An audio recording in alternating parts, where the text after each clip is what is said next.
উচ্ছে আলুর তরকারি করব, সেই জন্য কড়াইতে তেল দিয়ে কিছু পাঁচফোড়ন দিয়ে দিলাম আর তেজপাতা দিয়ে দিলাম। পাঁচফোড়ন আর তেজপাতাটা ভাজা হচ্ছে, সেই সময় আমি কিছুটা আদা দিয়ে দিলাম, জিরের গুঁড়ো দিলাম, ধনের গুঁড়ো দেব। জিরে ধনে দুটোই 1 চামচের 4 ভাগের 1 ভাগ করে দিলাম। এরপরে এটা ভালোভাবে ভেজে নিচ্ছি তেলের মধ্যে।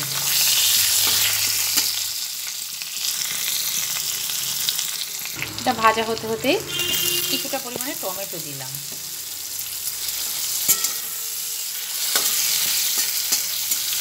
টমেটোটা তেলের সঙ্গে মিশিয়ে দিচ্ছি।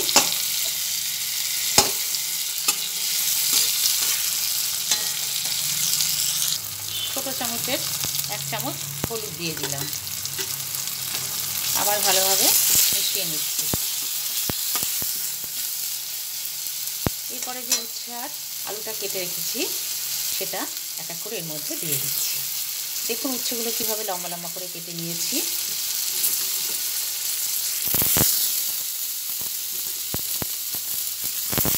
উচ্ছে আর আলু একসঙ্গে দিয়ে দিলাম, আলুগুলো লম্বা লম্বা করে কেটে নিয়েছি।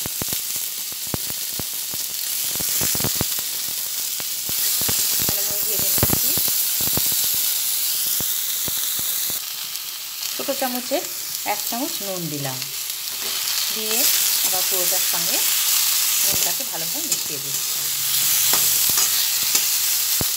এই অবস্থায় সামান্য পরিমাণে জল দেব। অল্প জল দিয়ে ভালোভাবে মিশিয়ে দিই জলটা। এটা অল্প একটু সেদ্ধ হবে, তারপরে আবার নাড়াচাড়া করে দেব।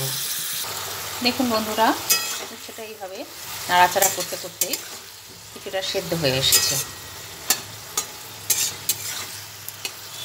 কিছুটা সেদ্ধ হয়ে গেছে। এরপরে ফাইনালি আমার জলটা এরপরে দিয়ে দিলাম, কিছুটা জল দিয়ে দিলাম। ভালোভাবে ফুটুক, তারপরে এটা নামিয়ে ফেলবো। জলটা দিয়ে দিয়েছি, তারপরে এটা ঢাকনা দিয়ে ঢাকা দিয়ে দেব। 10 মিনিট মতো হবে, তারপরে নামিয়ে দেখব কতটা হয়েছে। এখন ঢাকনাটা তুলে একটু দেখে নেব কতটা সেদ্ধ হলো।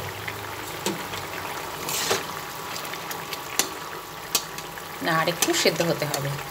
একটু সেদ্ধ হলে তবে নামাতে পারবো। এবার আবার ঢাকনাটা দিয়ে দেব।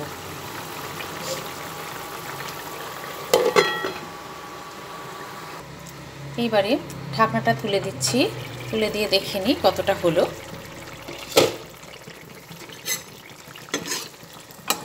হয়ে গেছে, উচ্ছে আলু দুটোই সেদ্ধ হয়ে গেছে। নামানোর আগে আমি এতে অল্প পরিমাণে চিনি দিয়ে দেব। চিনিটা দিয়ে দিলাম।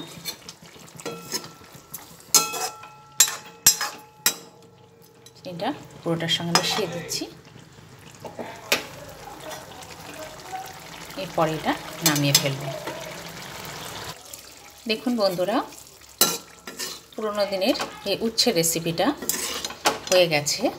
আমি এরপরে এটা একটা বাটিতে তুলে দিচ্ছি।